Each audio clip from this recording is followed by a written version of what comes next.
Wow! Did you feel that? Yes. That was a really good fight. Yes. That was a really good fight.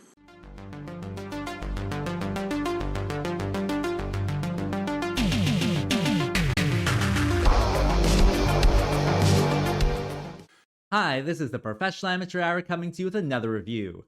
This weekend it was Batman Day, so I watched the Batman movie, and I ended up picking Aztec Batman, Clash of the Empires.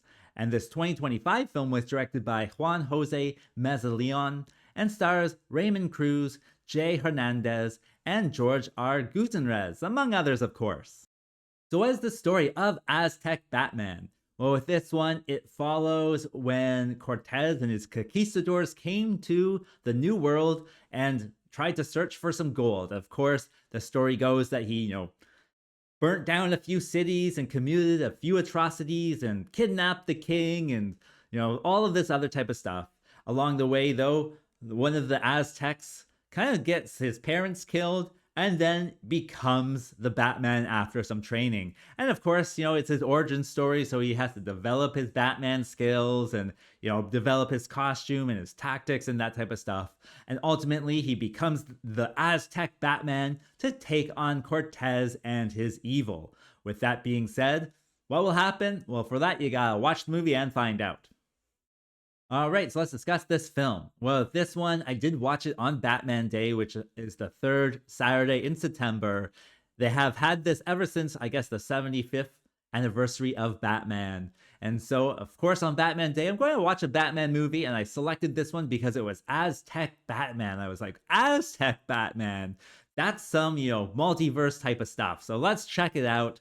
It could be certainly interesting. I have, several comic books where it's, Batman 666 and it's him in the future or whatever. And so I do enjoy kind of this idea of different Batmans, and the Batman elements in this one are fun to see. I would say the best thing to see is Catwoman, and she has like this jaguar persona to her, and that is certainly interesting. And she's jumping around, she's got her whip going and stuff. She's a lot of fun. And Two-Face kind of shows up in this movie. Cortez becomes Two-Face after, someone slashes his face off. And so he has a coin that he's flipping to. So he kind of, fulfills that role. I would say the Joker shows up, and the Joker, I guess he's a fun character. You don't expect him to, turn out the way that he is. And the Joker is like seeing different Aztec gods, and the gods are speaking to him and stuff like that. So he's an interesting character.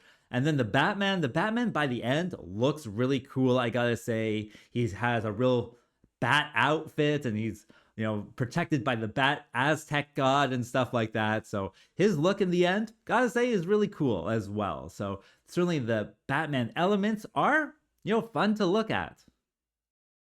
And I think that is where I can kind of transition to what doesn't work. First of all, this is, a movie for children. So as an adult, I do have, limited positives to say. I would say it is probably fun for a 13-year-old who likes Batman. With this story, they are doing the Cortez story with Batman. And growing up in North America, I heard this story all the time, or not all the time, but, every so often, or enough to know what happened. And it's just not original that way. It just was like not what I wanted with an Aztec Batman. Like, they had an opportunity to do something kind of like Assassin's Creed, where, you're one character running around this ancient city or whatever, and they could have, fought a crocodile or fought a mudman for Clayface, or, oh, there's Joker over there, or there's Isaac, the guy who like scars himself, or, any other number of Batman villains in like an Aztec setting. I think that would have been really cool. Like, I know they've done it, in other ways, but shoehorning kind of the Cortez story into it doesn't really feel good, I would say. And it doesn't even seem like they were doing it that way. It seemed like they had the Cortez story and they shoehorned the Batman story into it. And so it just seems like unoriginal and uninspired, and just, not particularly something that I wanted to see. But I did see it all, though. I did watch the whole movie. So, yeah, there is that. And I know I said I liked, the characters and stuff like that, but the story of Batman himself first of all, his name is not even close to Bruce. It's something totally different, and that kind of annoyed me. So it wasn't even like a Bruce Wayne character. I guess he was supposed to be kind of like a prince, which is, I guess, kind of the richest person in their society.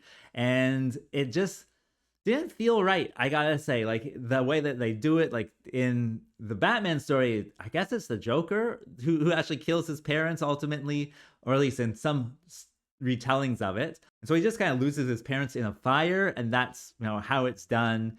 Then his original costume, because he has to, you know, develop his skills and stuff, his original costume is just the worst, and I'm probably putting it on the screen now. He just like paints his forehead black and like a few lines on his chest, and he's not just shirtless the whole time.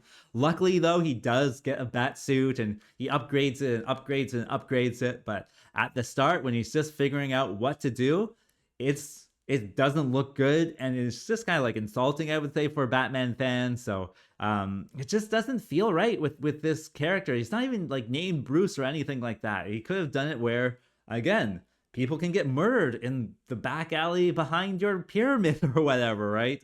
Instead of just, you know, dying in a fire. And they don't even like die together, I guess. I guess the mother dies maybe 10 years before the father dies, and it's just, with the Batman character, it just feels like they're trying to put Batman into a story that shouldn't be there. And that goes along with the Joker character as well. Like, the Joker character should not be in this one. And his story, talking to the gods and how that all kind of works out. And he's just not crazy, really, to tell you the truth. And it's just not something that I feel is really Batman enough to be Batman. So that certainly did hurt it. Also, with this one, like, they had an opportunity to certainly be very kind of Aztec animation style, but this one, I would say some of the motions are a little bit janky. It kind of looks like Flash animation where, you know, their arms don't, you know, their arms move, but it's just with the joints and stuff. Like, there's no kind of fluidity or no kind of organicness to it. And that also, you know, certainly affected me as well. And it stands out here or there, but it's just like, could have been so much more nice to look at as well. As for a recommendation, well, I don't think I can really recommend it unless you're watching it with like a teenager who has never even heard of the Cortez story. I think that would be fun. But outside of that, like as an adult, I would say you can skip this one. It's not really anything special. So yeah, certainly a fine movie to skip. And as for a rating, well, ultimately, I think it was kind of a below average film. And if 5 is average, 4 is below average, but, you know, ultimately is just okay. So I'm going to give it the okay score of 4. And with that being said, I think that's all I wanted to say. So like and subscribe, and I'll see you next time. Peace out.